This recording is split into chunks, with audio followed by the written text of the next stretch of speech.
Babul Aniyah. Bab bejana-bejana. Hadis pertama dari bab Aniyah. An Hudzaifah ibnil Yaman radhiyallahu anhuma qala Rasulullah sallallahu alaihi wasallam la tashrabu fi aniyati dhahab wal fiddah wa la ta'kulu fi sihafihima fa innaha lahum fid dunya wa lakum fil akhirah. Muttafaqun alaih. An Hudzaifah, dari Hudzaifah ibnil Yaman bin Yaman radhiyallahu anhuma, semoga Allah meridai keduanya, dia berkata, qala Rasulullah, bersabda Rasulullah sallallahu alaihi wasallam, la tasrabu, janganlah kalian minum, fi aniyatid dhahab, yaitu dengan bejana emas, wal fiddah, dan perak, wala ta'kulu, dan janganlah kalian makan, fi sihafihima, yaitu dengan piring-piring keduanya. Fa innaha, maka sesungguhnya, lahum, bagi mereka, fid dunya, yaitu di dunia, walakum, dan untuk kalian, fil akhirah, yaitu di akhirat. Muttafaqun alaih, disepakati atasnya, yaitu Bukhari dan Muslim. Maksud hadis, dilarang makan dan minum dengan bejana dari emas dan perak. Hukumnya haram. Hadis yang kedua, wa an Ummi Salamah radhiyallahu anha qalat qala Rasulullah sallallahu alaihi wasallam, alladzi yashrabu fi ina'il fiddah innama yujarjiru fi batnihi nar jahannam. Muttafaqun alaih. Wa an Ummi Salamah, dan dari Ummu Salamah radhiyallahu anha, semoga Allah meridainya, qalat, dia berkata, qala Rasulullah, bersabda Rasulullah sallallahu alaihi wasallam, alladzi yashrabu fi ina'il fiddah, yang minum dengan bejana perak, innama yujarjiru, sesungguhnya dia menuangkan, fi batnihi, yaitu ke dalam perutnya, nar jahannam, yaitu api neraka. Muttafaqun alaih, disepakati atasnya, yaitu Bukhari dan Muslim. Sahih Muslim jilid 3 halaman 314, nomor hadis 5634. Orang yang minum dengan bejana emas atau perak akan mendidih perutnya nanti di hari kiamat oleh api jahanam. Jadi makan dan minum dengan bejana emas atau perak hukumnya haram. Hadis yang ketiga, wa an Ibnu Abbas, dari Ibnu Abbas radhiyallahu anhuma, semoga Allah meridai keduanya, qala, beliau berkata, qala Rasulullah sallallahu alaihi wasallam, idza dubigal ihab faqad tahura, akhrajahu Muslim. Qala Rasulullah, telah bersabda Rasulullah sallallahu alaihi wasallam, idza dubigo, apabila disamak atau dibersihkan, al-ihab, yaitu kulit, faqad tahura, maka sungguh dia telah suci. Akhrajahu Muslim, mengeluarkannya Imam Muslim. Jilid 1 halaman 172, nomor hadis 366. Jadi kulit apa saja apabila disamak maka menjadi suci. Wa indal arba'ah,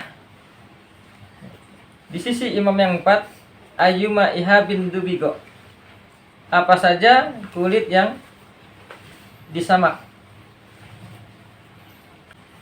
Wa an Salamata binil Muhabbik radhiyallahu an qala Rasulullah sallallahu alaihi wasallam, dibagu juludil maitah tahuruha, sahahahu nuhiban. Wa an Salamah, dan dari Salamah ibnil Muhabbik bin Muhabbik radhiyallahu an, semoga Allah meridhoinya, qala, dia berkata, qala Rasulullah, telah bersabda Rasulullah sallallahu alaihi wasallam, dibagu juludil maitah, disamak kulit bangkai, itu ialah tohuruha, pembersihannya. Sohahu, disahkan dia Ibnu Hibban oleh Ibnu Hibban. Jadi sama hadis dengan yang sebelumnya, bahwasanya kulit ya, apabila disamak maka itu menjadi suci. Ini kulit bangkai ya, disamak juga menjadi suci, bisa dijadikan untuk tempat makan atau tempat minum. Hukumnya mubah. Hadis yang kelima, wa an Maimunah radhiyallahu anha qalat maran nabiyyu sallallahu alaihi wasallam bisyatin yajurrunaha faqala law akhadtum ihabaha faqalu innaha maitah faqala yutahhiruhal ma'u wal qarad. Akhrajahu Abu Daud wan Nasa'i. Wa an Maimunah, dan dari Maimunah radhiyallahu anha, semoga Allah meridhoinya, qalat, dia berkata, maron nabiyyu bisyatin, Nabi melewati seekor kambing yajurrunaha, yang mereka menyeretnya. Faqala, lalu dia bersabda, lau akhadtum, apabila, jikalau kamu ambil ihabaha, kulitnya. Faqalu, mereka menjawab, innaha maitah, sesungguhnya kambing itu adalah bangkai. Faqala, lalu Rasulullah bersabda, yutahhiruha, membersihkannya, al-ma'u wal qarad, yaitu dengan air dan daun salam. Akhrajahu Abu Daud, mengeluarkannya Imam Abu Daud, wan Nasa'i, dan Nasa'i. Sunan Abu Daud jilid 2 halaman 279, nomor hadis 4126. Jadi dengan disamak kulit bangkai tadi bisa menjadi suci atau bisa dijadikan tempat makan atau minum. Caranya disamak dengan air dan daun salam. Hukumnya mubah. Hadis yang keenam, wa an Abi Sa'labah al-Khushani radhiyallahu an qala qultu ya Rasulullah inna bi ardi qaumi ahli kitab afana kulu fi aniyatihim qala la ta'kulu fiha illa an la tajidu ghairaha faghsiluha wa kulu fiha, muttafaqun alaih. Wa an Abi Sa'labah, dan dari Abu Sa'labah al-Khushani radhiyallahu an, semoga Allah meridhoinya, qala, dia berkata, qultu, saya bertanya, ya Rasulullah, wahai Rasulullah sallallahu alaihi wasallam, inna, sesungguhnya kami bi ardi qaumin ahli kitab, sesungguhnya kami berada di daerah satu kaum ahli kitab. Afana kulu fi aniyatihim, bolehkah kami makan dengan bejana-bejana mereka?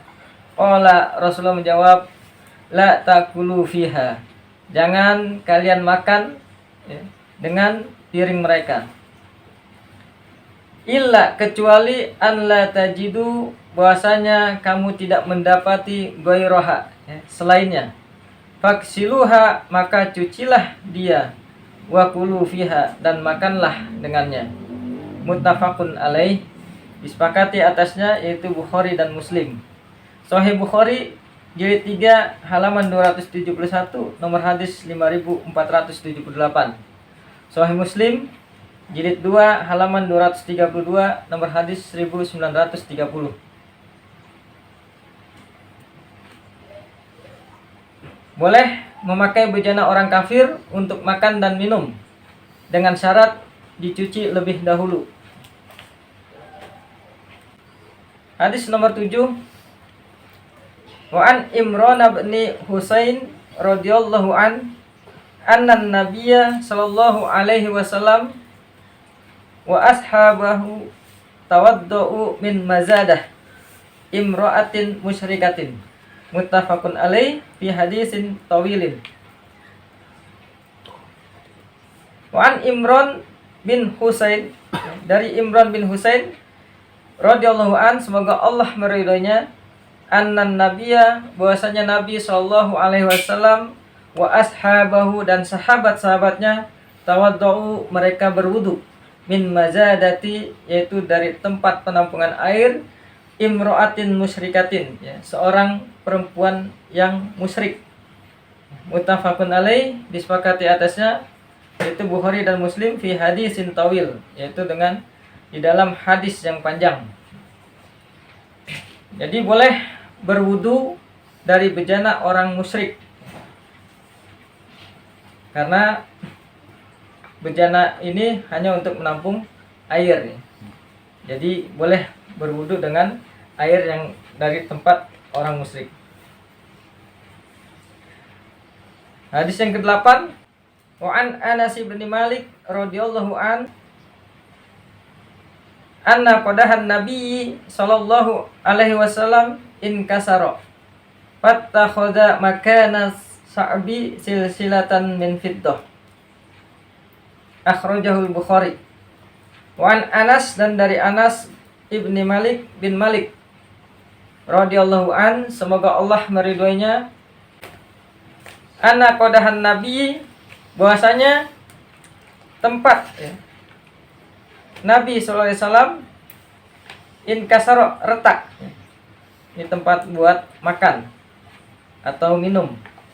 Fattakhadha, lalu dia ambil, maka nasabi, yaitu tempat yang retaknya itu, silsilata, disambung, min fiddah, yaitu dari perak, untuk menyambungnya dari perak.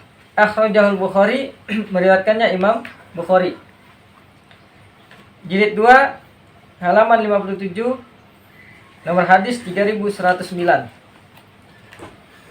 Jadi boleh memakai untuk makan dan minum dari bejana yang ada campuran dari perak, ya. Jadi peraknya itu hanya buat sambungan atau campuran saja.